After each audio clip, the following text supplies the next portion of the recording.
Hello. Let me see where to add the light. It looks a little bit dark. Yes, it's over here. Yeah, that's better. Hi. How's everyone doing? Yes, how are your holidays going about? How was your Christmas? How is everything? I hope you are doing well. I saw one of my friends, she lost her brother. I'm very sorry.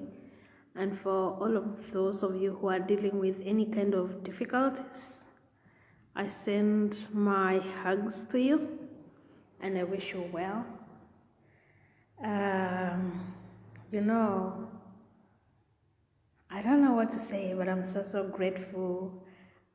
Frank, how are you doing? Thank you for joining. I don't know how to say this, but it's been 5 years of me trying to do what I'm doing now. Hi, let me see this name. There's a Mosa. I think it's Mosa. How are you doing? Excuse my bad eyes, I can't see very well. Yeah, so it's been 5 years since I started doing what I'm doing. You know, I traveled the world. I went to Uganda, I went to Tanzania. Then I started doing the Miracle Morning, and by miracles I went to America, stayed there for 4 years. Then I went back to Africa, and then I came to Europe. So in my travel, I have seen things that I cannot really express, but I have seen disparities of how other races live and how we live as African people. That means anybody with this color of ours, whether you're diaspora, African American, Caribbean African, whether you're in the Pacific, you know, Kwame Nkrumah said, as long as you're black, you're African. So we have kind of accepted to settle at the low bottom of the pyramid. And I've always had a problem with that, because I believe that all human beings are equal and all human beings are supposed to enjoy the basic needs, the basic necessities. And as I was growing up, guys, at 13 years old is when I started having my eye problem, a condition called keratoconus. And at that time, you know, we used to have the Great Wall TVs, black and white, and my father is a teacher and my mother is a teacher too, so they would not allow us to watch other crazy things on TV. But I requested my father to allow me to be watching Oprah Winfrey, and she really inspired me, because I was like, if all of us have had to start from where she started. She was raped 3 times by her own relatives, and we know what rape can do to shatter a woman. And then she was born to a mother and a father who were teenagers, and they were slaves at the time. The mother was a house help, and the white people that she was working for, they could not allow Oprah to sleep with her mother whenever she came to visit. And she had a brother too. And the father was also working in some other place. So every time she would come to visit her mother, she was not allowed to sleep in the house with her mom. She was shown somewhere outside of the house. But she has been able to rise from that kind of Actually, she didn't even have clothes. Her mother would sew for her sack. You know, the ones that we used to keep rice. Yes, that is the clothes that her mother used to do for her. So I really followed her story very keenly. Then at 13, like 1 year later is when I started having my eye problems. It's a condition that usually develops when someone is a teenager, called keratoconus, where the cornea starts to grow outward, And so the eye is not able to form the normal, because the process of the eye is that once you look at an object, the lens captures it, and then the cornea transfers the image to the optic nerves, and then of course the process happens very fast. So it's trying to explain it will not make any sense. But then my corneas were affected, and of course I was from a very humble, let me say, from a very, not very humble, of course we afforded everything.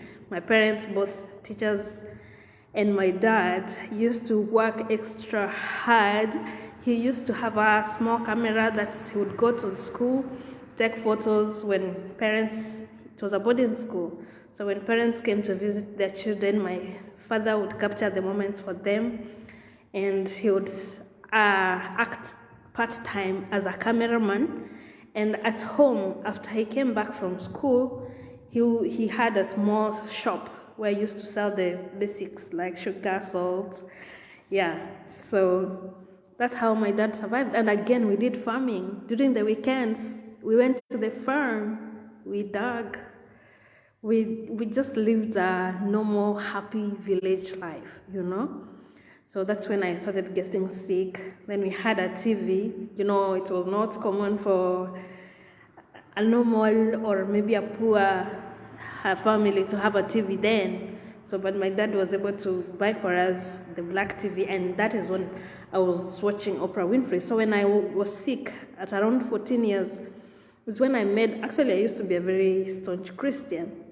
So I was born into church. So I made a covenant by then, I just wrote down that if you heal me, God, I will be able to change the world like Oprah. And it was a hard life that I lived as an individual, because the eye problem caused me a lot of issues in school. I was bullied in high school. I went to the best high school for girls. My king, thank you so much for tuning in. Farmers of Thoughts, Mabonga J. It's an honor to have you on my live. Oh my God, thank you so much. Thank you, I appreciate you. So even though I was in the midst of this pain, because my eyes have this pain that even the doctors cannot really tell me what it is, in the midst of this pain, I still worked so hard to read. And I emerged the top girl in 1997. I'm very bad with years. Was it 97? Because I finished from 2001. Sorry, I can't remember. I think it was 97. Yeah, I emerged the top girl in my school. I went to the Kenya High School. Before, when the colonizers came, it was the best school for the European. It was called the European Girls. That's where the best of the best girls went to. So I went to that school. It was a very nice school, but I was bullied because I was not able to speak fluent English. But then I was withdrawn. While I was withdrawn, I kept praying, I kept working hard. By the time I was in third form, I had to have one of the teachers said something and said that some of you are just doing poorly and looking down upon yourselves, and yet you're your village heroes. Just that one sentence, it made me wake up. I was like, by the way, in my entire family, I'm not bragging, but I did not have someone to look up to, apart from Oprah that I was just watching on TV. I did not even know her. I did not have someone to look up to who was gone to like such a school, ask them how they cope with it and everything. It was just me in my own world with my own sickness. So, and again, the most confusing thing is that the students in this school were not even speaking fluent English. They were speaking, how is it called? In Swahili, we call it Sheng, a broken version of modern, townish, city English.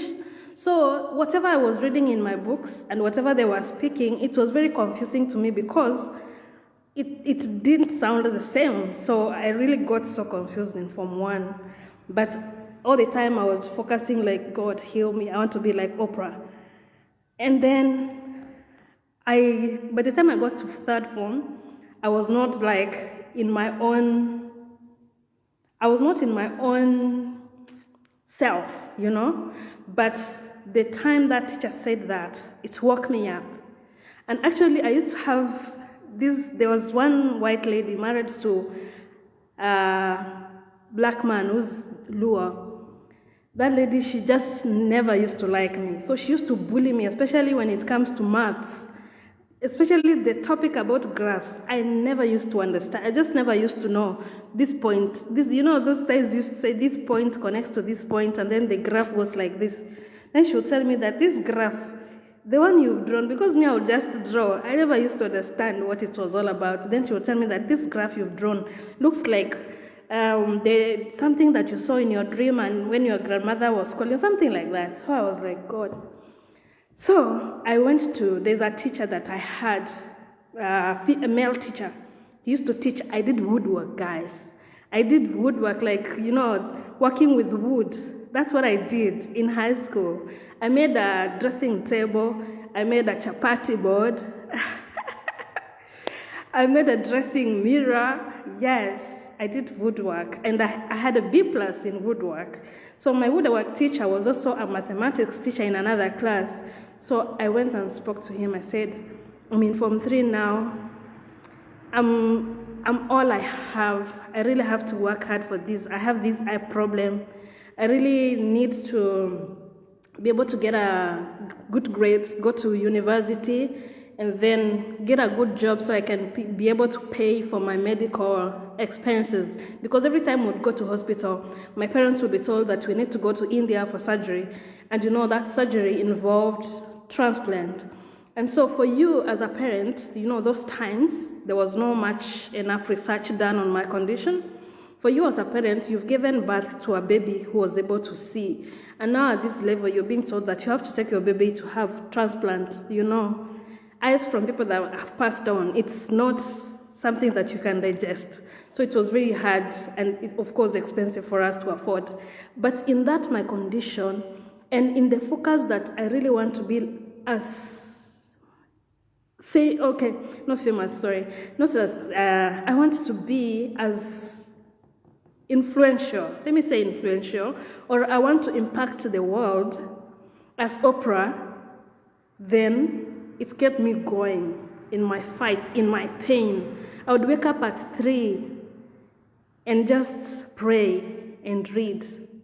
And whatever I read, I had to master it because the pain in my eye would not give me time to go back and revise again. Once I read something, I had to struggle and get it for once because my pain would take me long to be able, if I'm reading 2 pages, it would take me like 2 hours. A normal person will read it in 30 minutes. But I was able to make it. And once you make it in our high school, they used to write your name in we call them tablets, in the dining hall. Every time when we went to eat our food, I would look at the dining hall tablets in my poor performance from Form 1 and 2 and say, God, I just want my name to be on that tablet. And as we are speaking right now, if you go to Kenya High School, you will see my name, Rista Ratemo, on the tablets. I made it, guys. So that's why I'm telling you that the position we have found ourselves as Africans, sometimes it is not our own making, but sometimes it could be our own making because we can change it. We don't have to accept, because I saw my president, when they went to the Africa-USA summit, they said that in Africa we have young youth, you Americans, you have the capital, you can come and invest and then they can give the labor. Why? Why is it that we are the ones who should always give the labor? Why not enable us also to be the ones to invest? Why is it that the black people are the ones who should always be laboring for other races? No. We also need to be the ones who can be the investors. It is possible. We don't have to always accept the lower level in the pyramid. We can as well get on top of the pyramid. It's our birthright. If you look at the Bible's description of heaven, they say that heaven is a place where there's fertile farms, where there's bees and honey, where there's milk overflowing, where people are able to interact with wild animals. What else do they say? All those things. If I can ask you, are those things or not already in Africa? Africa is the only continent in the world that has the sun showing up every single day. The sun is showing up. Imagine if we can even just harvest the sun itself. Just harvesting the sun. We'll be the ones. Why should we have electricity? Paying electricity in Kenya when we have the sun showing up every single day. We can harness the solar power and use it to help ourselves. We have our fertile farms. If we have our cows and our goats at home, we can use that same fertilizer from them, and our farms can be very fertile. We have our children flocking to go to the cities to do prostitution, to go and steal, to involve themselves in crime, and yet we have lands in the village. You know, where the village I was brought up, there's this notion that for you to have made it, at least you would have left your village, you know? So the village, actually I come from a place where people own up to 50 acres of land, 100 acres of land.